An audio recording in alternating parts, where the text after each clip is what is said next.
Hello, this is Cathy Cassidy.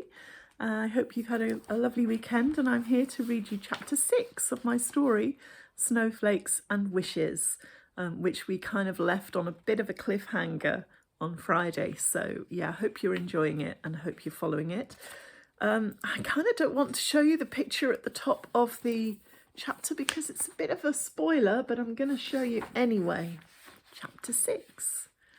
What is that? Coco breathes, her voice less than a whisper. Lawrie? Someone's in trouble, I say. Someone's hurt. It could be a murder, she whispers. Something bad's happening, Lawrie. I'm scared. Maybe someone's fallen, hurt themselves, I reason. Let's get a closer look. No, Coco argues. That scream was full of fear as well as pain. We can't handle this on our own, Lawrie. We could be walking into anything. Look, Sheba is just as scared as we are. The dog is shaking, pressing hard against my leg, but in spite of my fear, I step forward towards where the scream seemed to come from. Let's go back, Coco pleads. Tell Paddy, call the police, get help. Lawrie, please. But I'm running now, ducking beneath branches, skidding slightly on patches of snow, lurching onwards. The scream rings out again, guttural and desperate, and I'm vaguely aware of Sheba running at my side, of Coco's footsteps stumbling along behind me. We blunder towards the noise, coming to a halt in a small clearing where just a moment before the screams seemed to be coming from. Where is she? Coco asks, breathless, scanning the dark shapes looming around us. She sounded so close. Hello, I yell into the silence. Hello, are you okay? We just want to help you. And then the noise comes again, mewling and pitiful, no longer human sounding, but animal, agonized. Hello, I call out, moving forward through the trees. Where are you? Hello? Not a person, Coco breathes. I don't think it's a human scream after all. And then I see it, the glint of silver wire on snow, reflecting the moonlight that streams through the trees. A clump of dead bracken, a wooden peg, tightening wire, crimson blood pooling out across the snow, a ragged twist of russet fur. Sheesh, I whisper. Coco, it's a fox. She's caught in a snare. I don't know whether to feel relieved or dismayed. I remember now how otherworldly, how piercing a fox's cries can be. We would hear them sometimes in the hills around Seddon's farmhouse when we lived in Somerset before. They'd sounded like a woman's screams, sharp and shrill enough to curdle blood. No, no, no, Coco croons, dropping to her knees in the snow. I can't bear it, Lawrie. We have to help her. We will, I promise, without a clue as to how I can keep that promise. We will. I'm on my knees beside Coco, straining to see in the moonlight. Sheba is beside me, whimpering softly. The fox's right leg is caught in a slender twist of wire, secured to a peg, driven into the ground a short way away. The snare is fixed so that every time the fox tries to pull away, the wire tightens. You can see where the fur has been cut away by the wire to expose raw flesh and muscle and bone. And worse, it looks as though the fox has tried to gnaw at the trapped leg just above the snare in an attempt to get free. Crimson blood has seeped into the snow, and her teeth are flecked with red. The fox has stopped screaming now. Her eyes are glazed.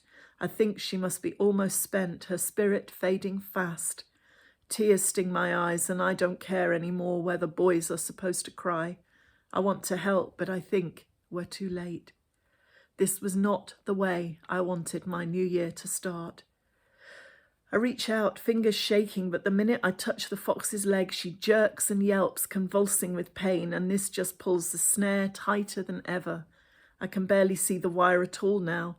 It's hidden by matted fur and clotted blood. The peg, Coco whispers. Dig up the wooden peg. I kneel up straighter. Coco's right. If we can dig up the peg that anchors the snare to the ground, the pressure will ease. Perhaps then we can pick up the fox and bring her to safety. I start scraping at the snow with my bare hands, but the ground beneath is half frozen and my fingers are like blocks of ice. Coco joins in, but it's only when Sheba begins to dig, gleeful, enthusiastic, that we actually make some progress. The skinny dog's paws scrabble frantically at the hard ground, sending showers of snow and soil flying. It's as if she knows what we need her to do, and she works steadily, scratching, scraping until the wooden peg is exposed enough to loosen and finally pull up. Yes, I breathe, but when I look at the fox again, I see that her eyes are half closed now in the moonlight, her lips drawn back from her teeth in a terrible rictus grin. She's still alive, Coco whispers, just. We have to try, right? Right. I take off my coat, a thick woolen jacket, and spread it out on the snow. Moving as quickly and gently as I can, I scoop up the fox and wrap her in the jacket, tucking the trailing wire and wooden peg in too. When I take my hands away, they are sticky with blood and stinking of fox. I lift up the whole bundle in my arms. The fox whimpers, but it's a tiny sound, a whisper. Let's go, I say. We need to find the road and fast, before it's too late. Coco frowns. I don't know for sure, but if we veer to the left, I think we'll hit the road eventually, and it'll be easier to walk once we're out of the woods. At last the trees thin out again and the snow-covered lane comes into view. I am beyond frozen by then, my body shaking, my feet numb with the cold.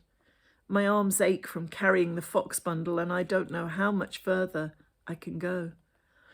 Okay, Coco says as we stand in the road in the swirling snow. We've come out on the main road. We must have gone further than I thought. It's quite a way back to Tanglewood from here, but if we go in the other direction... The other direction? It's a risk because she might not even be there, Coco is saying. She might be away for New Year, visiting family or something, but maybe, just maybe, we'll be in luck. There's a vet who lives along this way, and she's really nice, Sharon Denny. I did some work experience with her back in the summer, just for a couple of days, and she was really cool. Her surgery's in Minehead, but still, she might know what to do and who to call. Is it far? I ask. Not far, Coco promises. We can do it, I promise. Keep going. We trudge on through the silent dark, and finally a cottage looms out of nowhere. A small sandstone place with fairy lights twinkling in the window and a holly wreath hanging on the red-painted door. A silver 4x4 sits in the driveway, muffled beneath a thick layer of snow. Let's hope that means she's home, Coco says. She leans on the doorbell, and the buzz of it crackles out into the night. So that was the end of chapter 6, a very dramatic chapter. And let's hope that chapter 7 brings some good news for Lawrie and Coco and the little fox. I will see you tomorrow for that chapter, so don't forget to tune in. And until then, keep smiling, stay safe, and take care. Bye-bye.